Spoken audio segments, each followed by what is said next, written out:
Yeah, well, some people are taught that, and some people are taught that, and they end up believing it.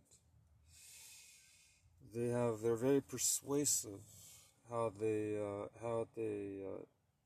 disseminate their doctrines and their beliefs. They get all these people in a tent or some kind of a meeting, sometimes just in small groups, sometimes in very large groups, and they speak from a platform, from a stage, from a pulpit, from a podium.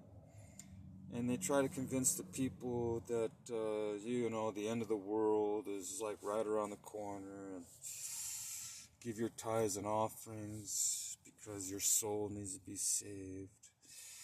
And you need to be, have that assurance. So give us all your money so that God can protect you.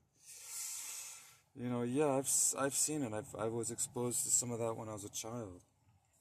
These guys go around, these circuit preachers. They go around and they get everybody worked up into a frenzy with their music and with their worship, and everybody gets all emotional, and then they do a little spiel from the Bible, their version of the Bible, and they'll read a passage of scripture, and then they'll expound on it and say, oh, it applies for today, for our modern era, for our modern time. And much of what I remember now, I've learned since then that was taken out of context. A lot of it applied to an ancient time period.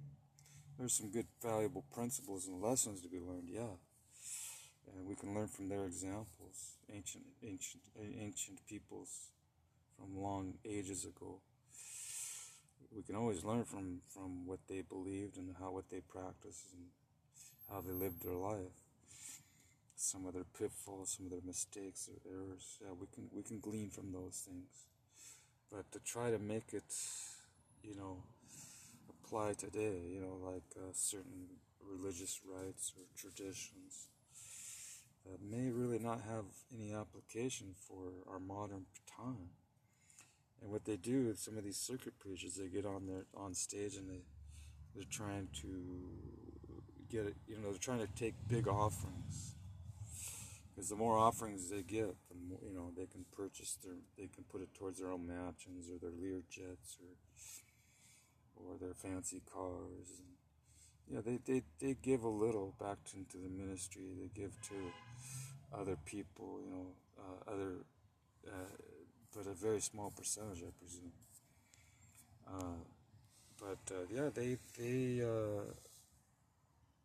They give people hope, but is it real hope? I guess it's real hope in their own minds, but some of it is very cultic. It's almost like I've been to some of these other seminars that may not be religious in nature, and they use similar tactics. They'll give you a little bit of information, enough to get you hooked onto the idea, and then you have to buy their books and their programs, their tapes, and hope they'll send you off, and you just have to hope for the best.